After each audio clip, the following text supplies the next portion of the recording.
Hello everyone, Fred here. In this installment of TPP Dynamite, I'm going to be talking about one of my books, namely my very first one, The Women in White, answering the questions that I most often get about that book. First things first though, if you haven't already, let me encourage you to subscribe to my channel. I post film, book, and movie reviews. I do opinion pieces on entertainment, news, and affairs. I'm also an author of adult and young adult mystery novels, including but not limited to The Women in White. To date, I've released 3 books: The Women in White itself, The Lethal List, and most recently, Textbook Murder. They're all on sale now, and there are purchase links in my video description below. With that in mind, and without further ado, I'll go ahead and jump right into it. So I was inspired to make this video after getting many of the same questions about all 3 of the books that I've released. Questions mostly from potential readers about the plotline, my inspiration and motivation for writing the books, the target ages, the genres, and so on. I decided that it would be easier to just make comprehensive videos than to attempt answering all the questions any other way. This video is naturally about The Women in White, but I plan on doing similar ones for The Lethal List and Textbook Murder in due time. As far as goes this video, which is of course about The Women in White, I'll just go down the list of the most common questions that I've commonly gotten and answer them one by one, both for your convenience and my own. So first, what genre is The Women in White and what is its target audience? Broadly, The Women in White is in the fiction genre. Within that genre, the book is mystery fiction, and it's in the young adult or YA category, meaning that the target audience is primarily teenagers. The book's protagonist is a 16-year-old boy. Most other main characters are older teenagers, and the problems of teenagers galvanize most of the book's plot.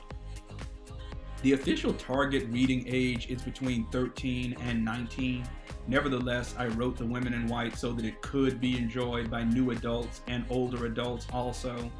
Several of my critique partners, for instance, are older adults, and they've all loved it. I don't think the book is really for people below age 13 though, because it does contain a fair amount of material that could be very triggering to those smaller, younger readers. The Women in White is definitely a murder mystery, and violent murder is a major premise of the story. Second, what is The Women in White's summary/general plotline? So The Women in White is set in New York City and revolves around a 16-year-old boy named Greg Chase, who's basically a child prodigy in terms of inductive and deductive reasoning, something like maybe a young Sherlock Holmes, really. Greg's father, Frank, is a legendary former police detective and current private investigator, and Greg wants to be just like him when he grows up. Greg is a kid, but he already has major interest in crime solving. For about the past 2 years, Frank has used his connections in the New York Police Department to indulge Greg by making a special arrangement with the cops where Greg is essentially able to shadow police detectives like in an unofficial internship, sort of, and consult with them and help them solve murders and other crimes. However, Greg is forced out of this internship when, in the process of helping the police solve the murder of a young girl from a bad neighborhood, his actions lead the police to inadvertently shoot and kill the murderer. This causes a major scandal involving the New York Police Department, and it causes Frank and Greg's mother, Spencer, to arrange to have Greg shipped off to Spain to live with a relative there until the scandal dies down.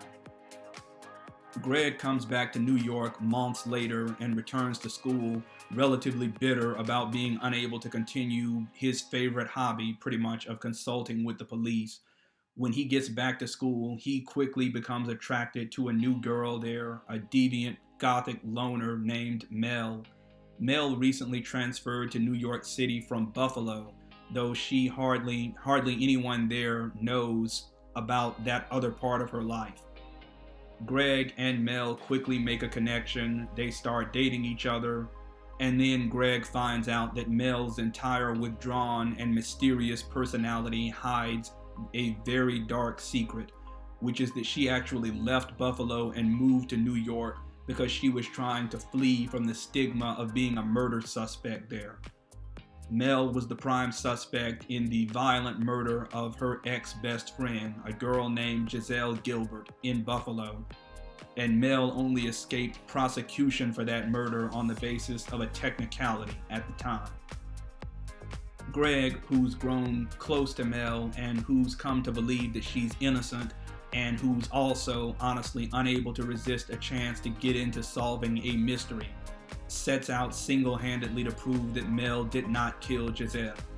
But he's fighting against the tide because the Buffalo police, Mel's therapist, and Mel's own mom believe that Mel is violent and unstable and at least capable of murder. They all believe she's guilty. They aren't shy about expressing that opinion. So Greg has to ask himself if he's really certain of Mel's innocence, and if he is, then who else in Giselle's social circle would have had motive to murder her? Okay, next. Is The Women in White a standalone novel, or is it part of a series? I like to think of The Women in White as a standalone novel with series potential. I wrote it intending it to be the first of a series of YA mystery novels featuring Greg Chase as the protagonist, and I definitely hope to write more of those in the future, but the book itself is very self-contained, having a beginning, middle, and end that tie off their own loose ends without specifically setting up or teasing future stories. Next, what was your inspiration/motivation for writing The Women in White?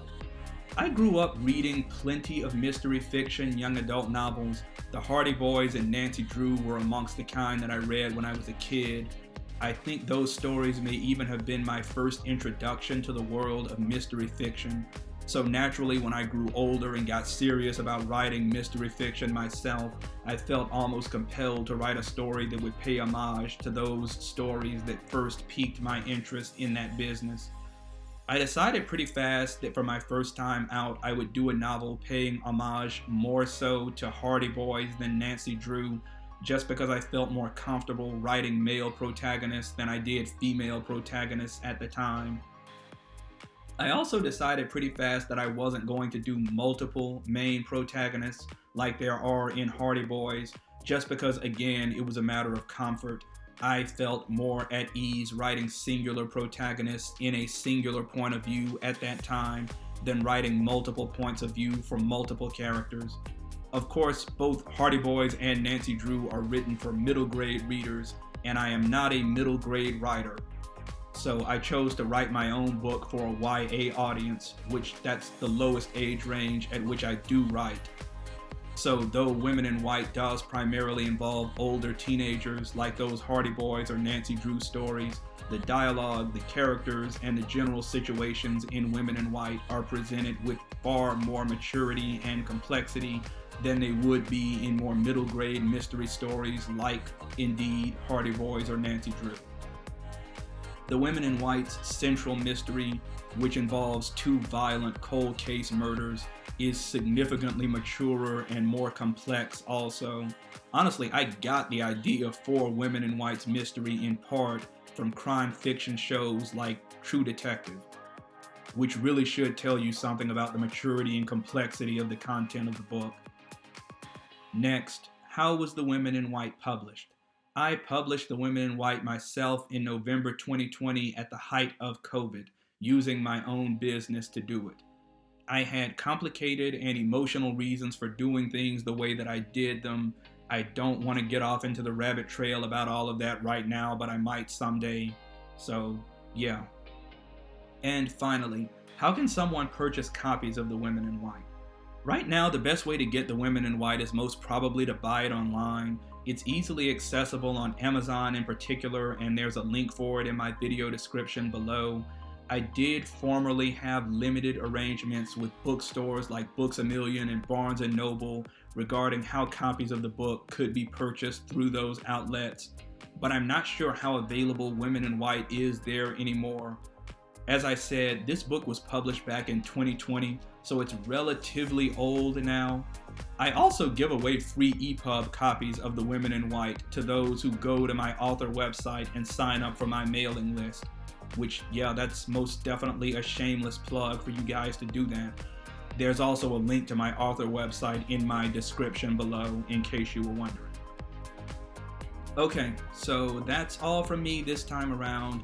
Expect lethal list and textbook murder videos soon enough. In the meanwhile, please subscribe to my channel, pick up a copy of my books, preferably 2 copies, one for you and one for a friend, and I will see you all next time around. So long.